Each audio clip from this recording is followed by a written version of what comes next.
When you look at the many weird inconsistencies, anomalies, and strange coincidences of the mainstream narrative, I'm going to ask you all to put the overlay of this alternate narrative over the top of those. Then some of these things do seem to make a little more sense. Let's imagine that the event was a planned false flag event. As to who might have created this, we can only theorise that it might have been shadowy aspects of government, including intelligence agencies, in league with rogue tactical police and possibly the SASR. So the plan is that they have someone chosen that they need to take the fall for something they wish to plan. And the idea is that Martin Bryant is groomed by rogue elements of the police in Tasmania and asked to take part in a counter-terrorism exercise, part of SACPAV.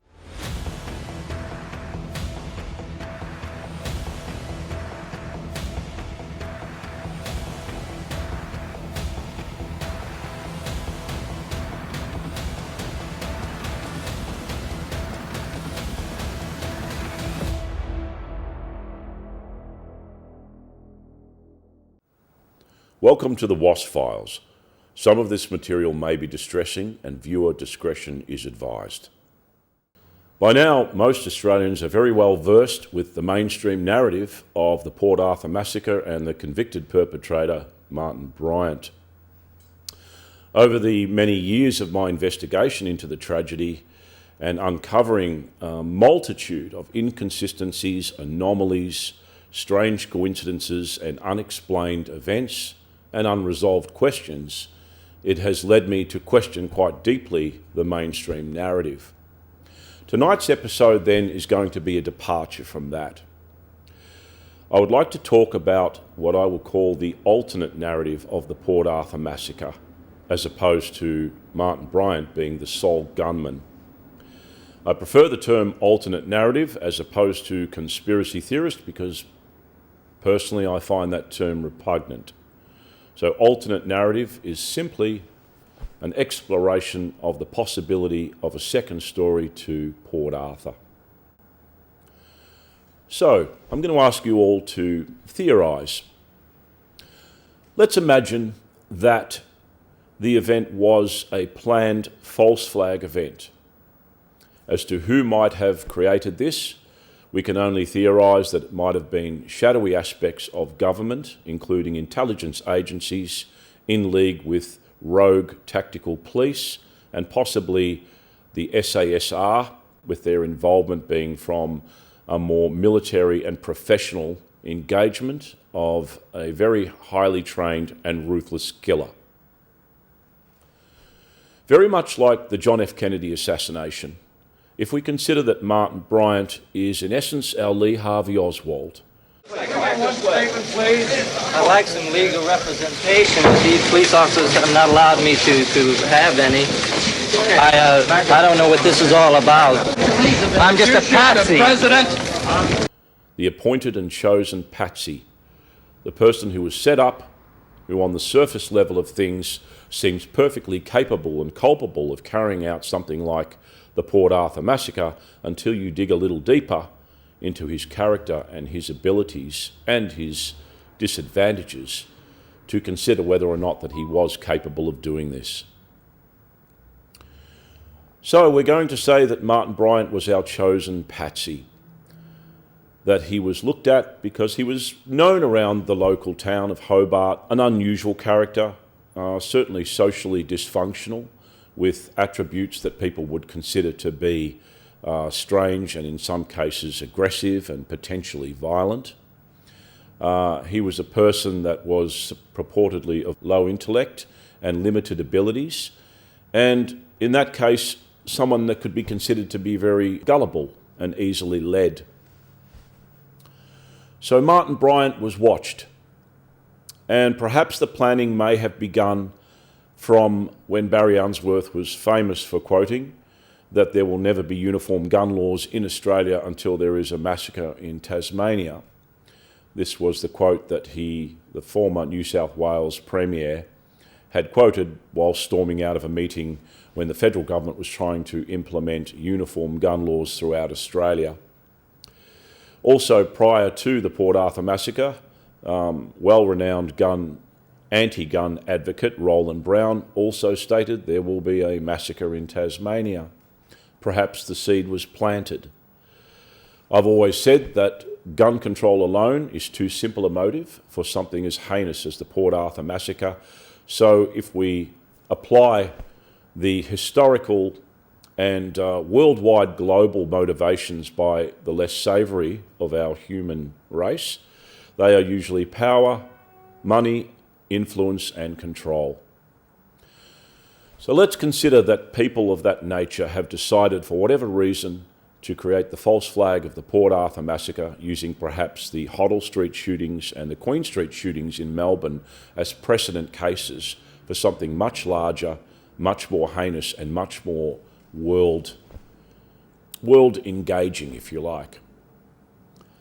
But they need a patsy. So Martin Bryant, who at some point, despite his perceived fortunes of coming into a lot of money, and he had girlfriends as well, was having a lot of difficulties, very much from when he was a child, being brought up in Tasmania, and was exhibiting signs of problems, serious psychological problems and possibly some very complex issues such as an Asperger's syndrome and possible schizophrenia. So Martin is chosen, Martin is watched, and at some point Martin becomes quite isolated. The support mechanisms, of which he had very few in his life at the time, were removed from his life. His father had committed suicide, Maurice Bryant, which was a stabilising influence in his life to a great extent. He committed suicide. Martin's relationship with his mother was never very strong. And later on, he formed a very close attachment with the wealthy heiress Helen Harvey. They just hit it off. They had a love of animals and they shared a friendship. It was not an intimate relationship. And despite the issues regarding Martin's reckless behaviour, where he would pull down on the wheel when they were driving their cars and almost cause the car to crash, Martin, by all appearances, seemed to be very fond of Helen until an accident occurred, a head-on collision where she was killed and Martin was fairly badly injured in a car accident. So he lost another good friend in Helen Harvey. We now have a person who has, by accident or other means, inherited quite a lot of money in the tune of over $500,000. He also becomes fairly isolated, aside from having a few girlfriends, and has property and spends a lot of time up at a farm in Copping, and has the house in Clare Street in Newtown, which was provided to him by the heiress Helen Harvey. So Martin is a person who wants to be considered to be of worth, to be well regarded as a sophisticated person, and he, becomes very evident in flaunting his wealth around Tasmania, dressing quite outlandishly, splashing his money around, purchasing things and bragging about some of his purchases, and also trying to befriend people from the point of view of portraying himself as being a wealthy and sophisticated individual. This is a person that needs to see their own worth. There have been some reports from people like Wendy Skua, but we're considering just the notion that at some point he was very noticeable and chosen and watched as being a person who would be a perfect candidate to take the fall for the planned operation of the Port Arthur Massacre. This would come initially from some of the local police. So the reports were that Martin was kind of taken under their wing, that he may have been groomed in essence and made to feel that, he was part of, something much larger than himself. And I think he was going down to Port Arthur that day. From what I've gathered, he used to go with the police a lot. They used to take him down on exercises, right? They used to think he was so important. And that's what they've done. Coincidentally, in the months before Port Arthur, I believe it was something like 5 months, there were SACPAV exercises that took place on the Tasman Peninsula. SACPAV was the Standing Acting Committee on the Prevention Against Violence, which in essence were counter-terrorism exercises carried out by tactical police and support mechanisms from the Australian Defence Force, and even possibly the SASR, which are our highly trained professional soldiers. So SACPAV exercises were carried out, in fact, on the Tasman Peninsula in the months before Port Arthur. These exercises usually take place all over Australia. So we know then at that point in time there would have been highly trained individuals working with police in the Tasman area. So the plan is that they have someone chosen that they need to take the fall for something they wish to plan. And the idea is that Martin Bryant is groomed by rogue elements of the police in Tasmania and asked to take part in a counter-terrorism exercise, part of SACPAV. And the idea is that they want him to play the part of the main man, the person who will play the part of Jamie, who is going to lay siege from a bed and breakfast in Tasmania, and that will help the police to conduct an exercise in how to overcome a siege situation in Tasmania involving firearms. He's told to keep this secret. Martin is permitted, of course, to purchase firearms, though he never had a licence. So there was a requirement in 1991 that in Tasmania you did have to have a licence to own firearms and be a fit and proper person. So despite the fact that the police confirmed Martin didn't have a licence, he was able to purchase high-powered firearms. Generally, we know this to be the Colt SP1 or AR-15 223 semi-automatic rifle, which was the main firearm that was used at Port Arthur, and a Daewoo 12-gauge semi-automatic shotgun. There were other firearms that were used at Port Arthur, but as we will dig into the alternate narrative, these firearms were not owned by Martin, but were provided to him to assist in the operation.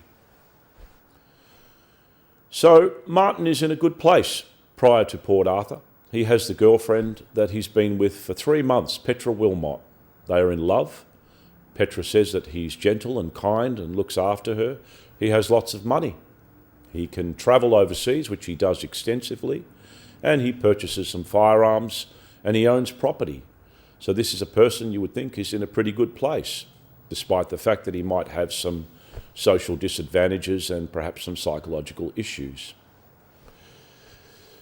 So leading up to the 28th of April 1996, Martin is given the parameters of the operation in which he's going to take part, an exercise with his colleagues in the police force, one of which we shall refer to as Rick. So the idea is he goes out the night before with Petra, they go to the local night spot and they dance and they come home, they shower together, spend the night together. The next morning, Martin is told to set his alarm early because he's got a task that he has to complete, which is the beginning of his adventure. Petra says that Martin likes action movies, so he's about to begin his own action movie, but he has to keep it secret because he's working with the police. So the next morning, Martin and Petra depart, and Martin is told, right, we need you to bring your Volvo, bring your Colt SP1 and your Daewoo shotgun, and bring them down to what is to be established as, in essence, the headquarters of the beginning of the operation, which is Seascape Cottage, a little bed and breakfast that's not too far from the Port Arthur historical site. Martin is told, come down there in the morning and also make sure you leave your passport in the glove box of the car, which Martin does.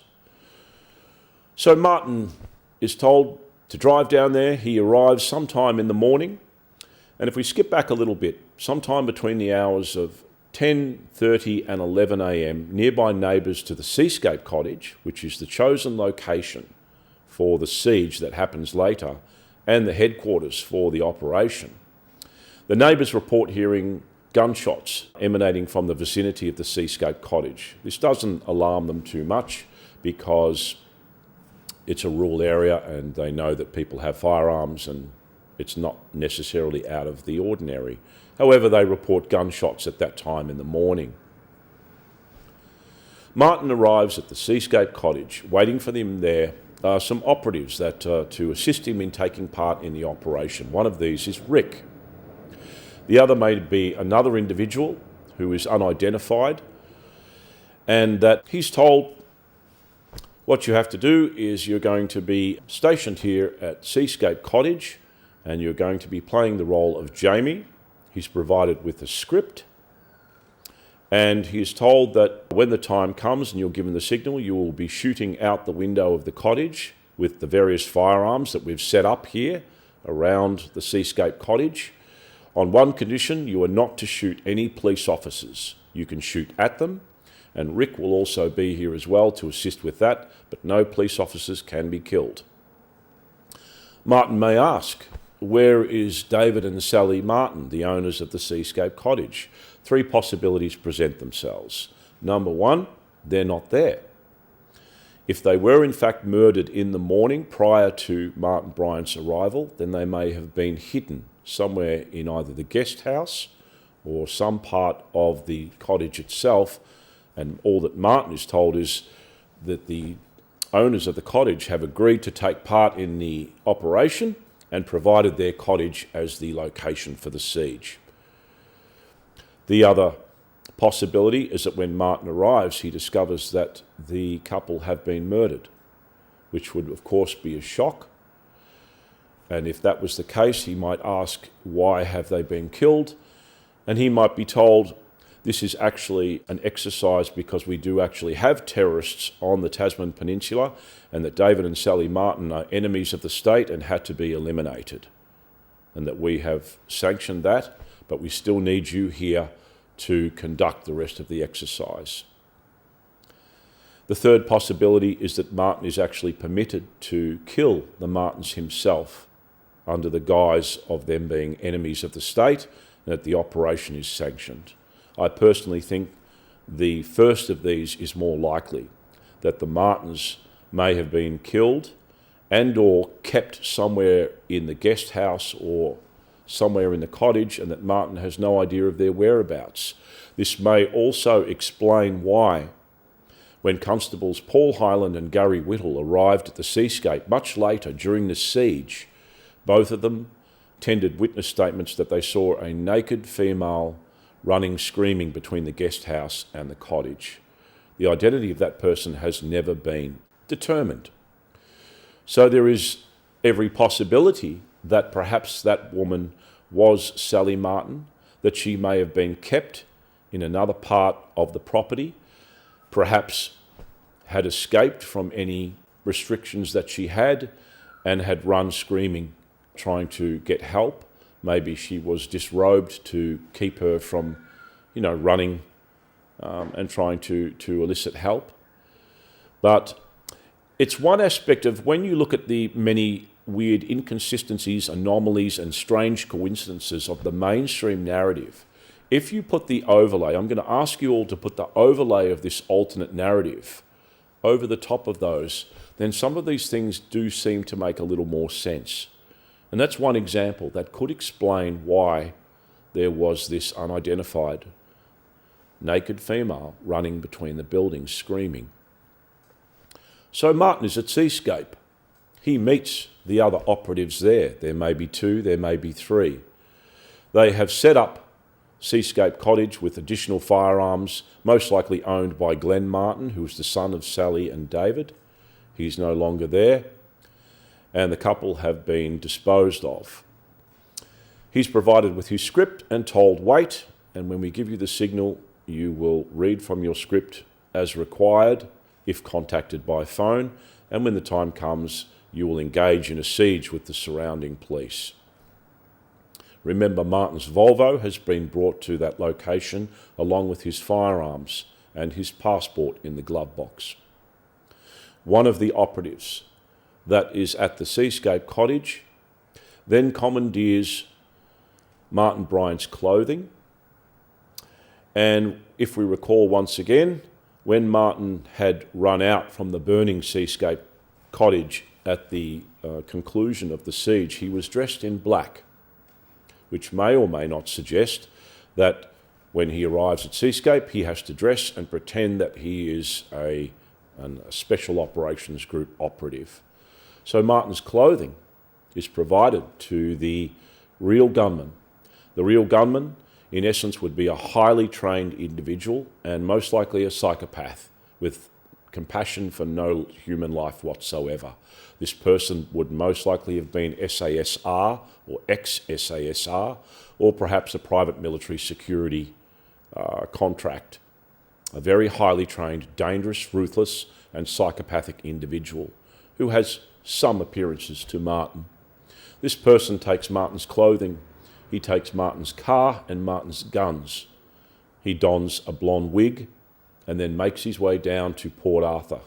The first stage of his operation is to leave an identifying trace of breadcrumbs behind him.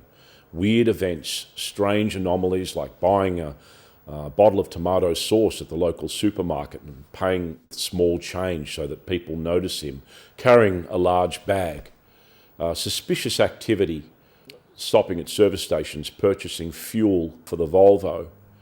Remember too that when the Volvo was discovered, there were fuel containers and firelighters in there as well. So the ring-in, if you like, basically makes his way down to Port Arthur and creates a number of distractions, if you like, and noticeable events that people know they can comment on and give witness on later on. This person is armed with enough information about Martin Bryant to realistically pass as Martin Bryant. However, once again, with the mainstream narrative, there are some holes, because a lot of the people that did know Martin Bryant, who initially witnessed the shooter, said that they didn't recognise that person as being Martin Bryant. One of these was the farmer, Roger Lana, who had some knowledge of Martin. And when Martin pulled up in his driveway on the way down to Port Arthur, his statement was that he didn't initially recognise him to be Martin Bryant. They then engaged in some conversation, which I guess satisfied him that it may have been Martin Bryant. What's very important next is the operational plan and the initial target, which was not the Port Arthur historical site. This is evidenced by the shooter stopping to help two young ladies, two tourists whose car had broken down by the side of the road.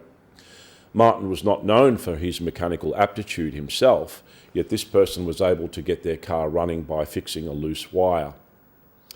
He also purchased a bag of marijuana from the girls for $50, which they were amused at because they had the feeling that if the person was a seasoned smoker, they would know that $50 was way too much to pay for the amount of marijuana they sold, but nevertheless, the person handed over $50 and purchased the marijuana. They noticed the surfboard on the top of Martin's yellow Volvo and asked, "Are you going surfing?"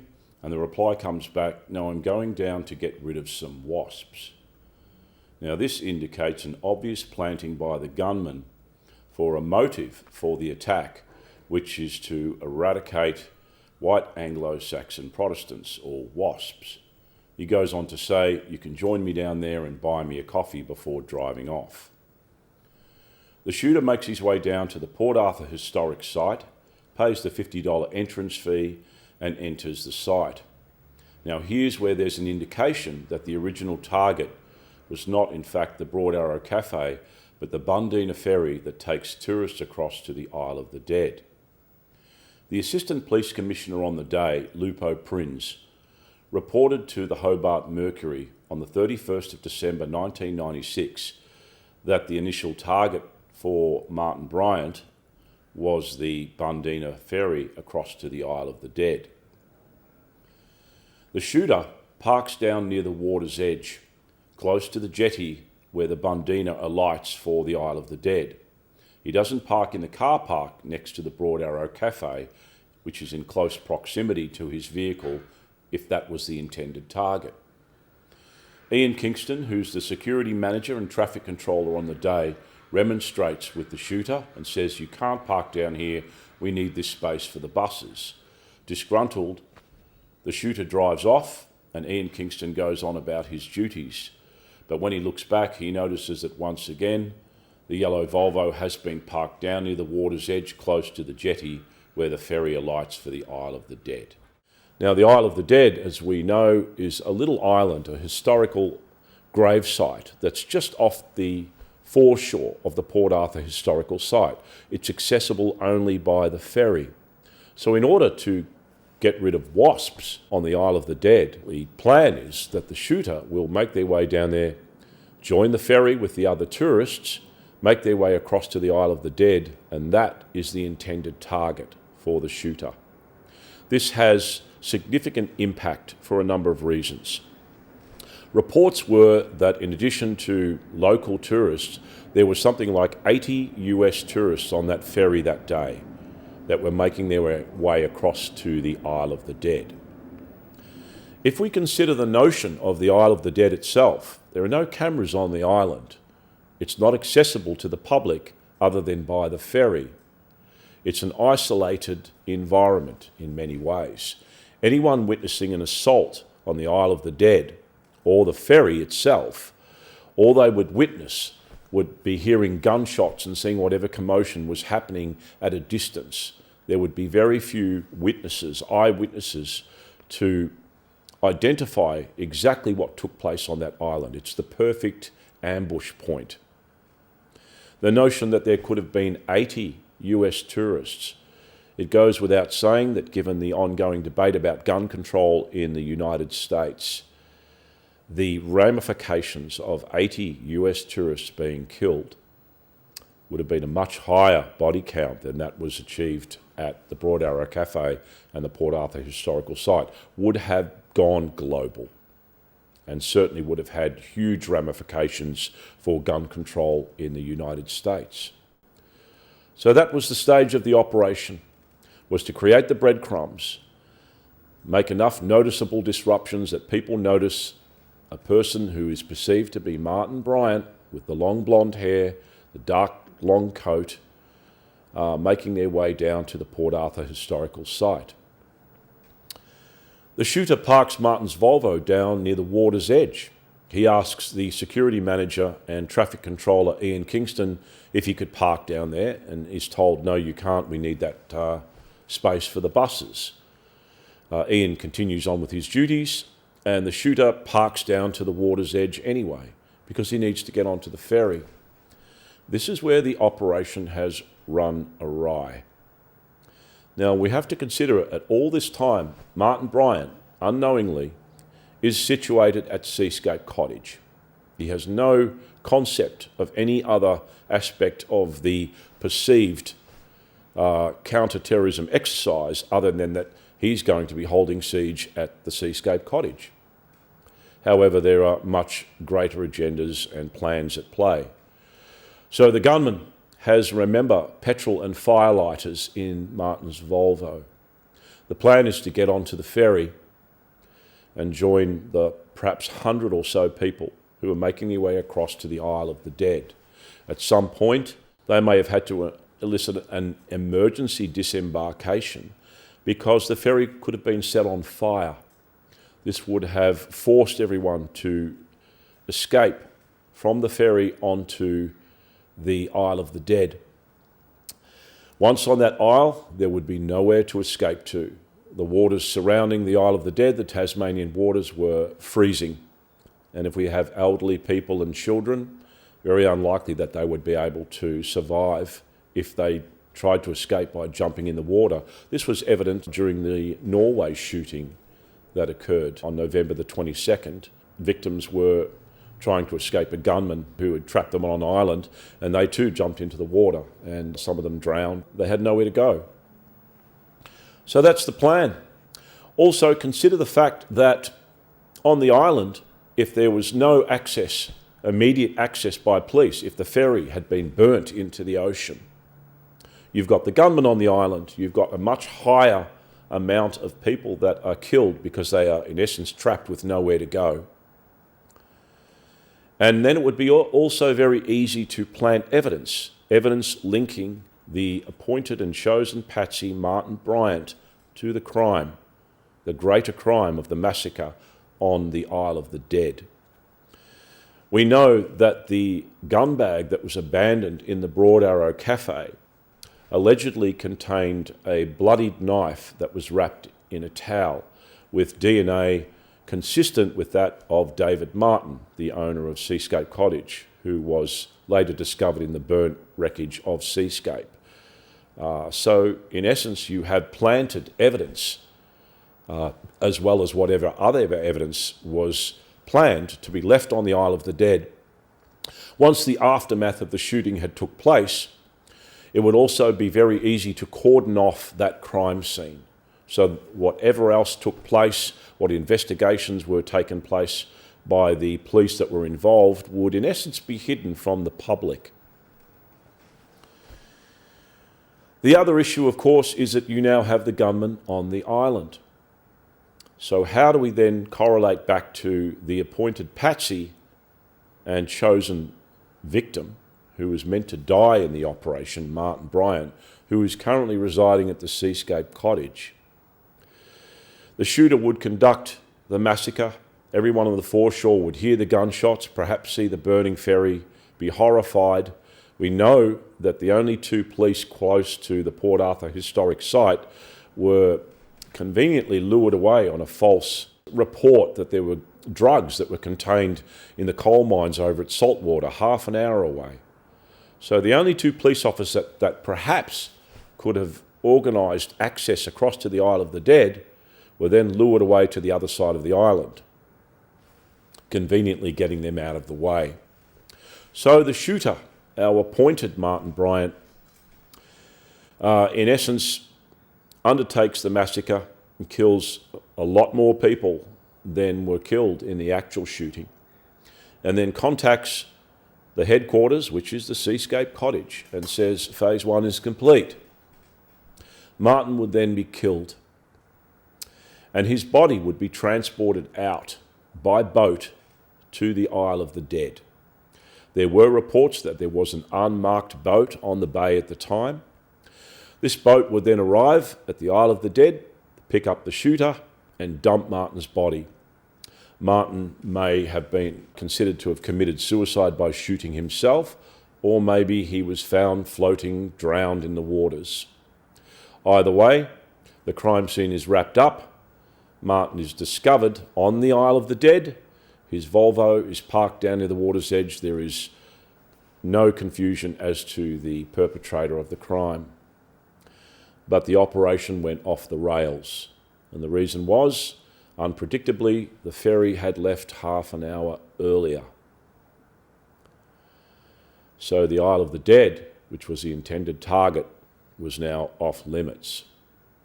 There was some altercation, there was remonstration, where the gunman now was faced with a dilemma that the plan had gone off the rails. So he improvises, he thinks on his feet. This is a person who has no impunity to killing anyone, and continues on with an improvised plan, which is to make his way to the gift shop and the Broad Arrow Cafe and try and figure out how best to continue with the operation. If we imagine that this is a planned false flag operation, then we can also theorise that there are plants, there are people in the immediate vicinity of the tourist site whose job it is to witness publicly that they saw Martin Bryant get onto the ferry, and then support the narrative that Martin Bryant was the perpetrator of the crime. Some of these people may have been in the Broad Arrow Cafe.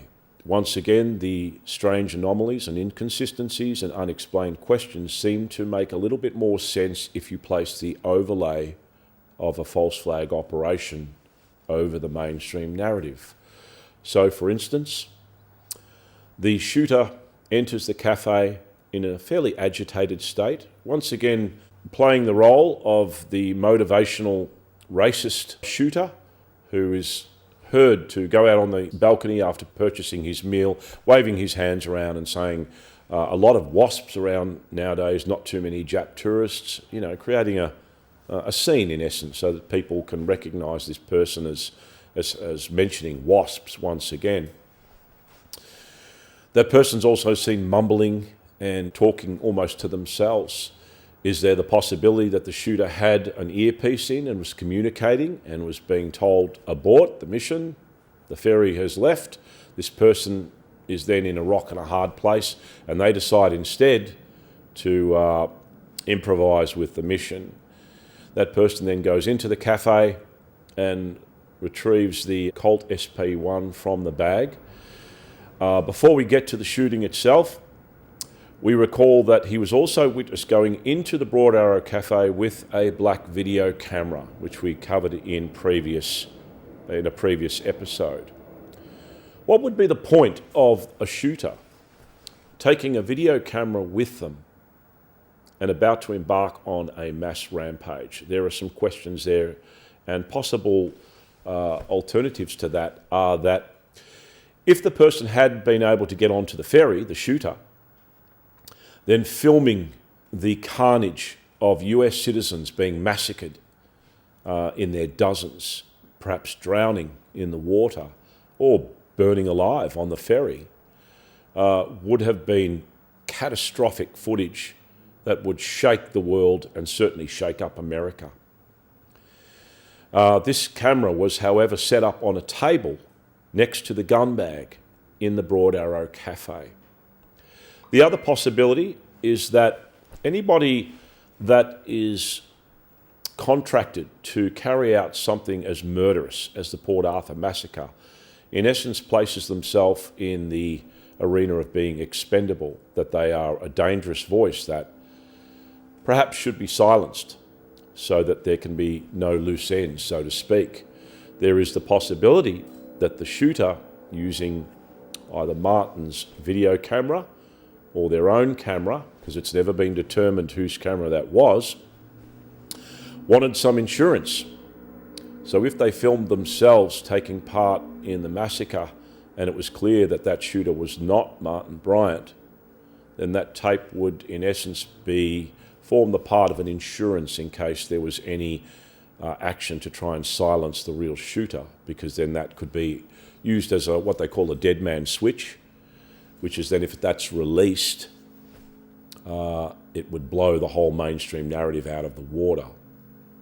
Possibility. Of course, we're just theorising here, but once again, once you place this overlay over the top of the mainstream, it certainly suggests very feasible outcomes. Thank you for joining the Wasp Files. Please feel free to share far and wide and see the Dropbox link on the YouTube channel and some of the material that is also available on the Facebook page Wasp the Port Arthur Massacre, which is free to download in support of some of the episodes. Also, please see the link to the Buy Me a Coffee page, which helps support the channel and keep us running. And keep watching, and every Tuesday night there'll be new episodes of the Wasp Files up for you to view. Thank you.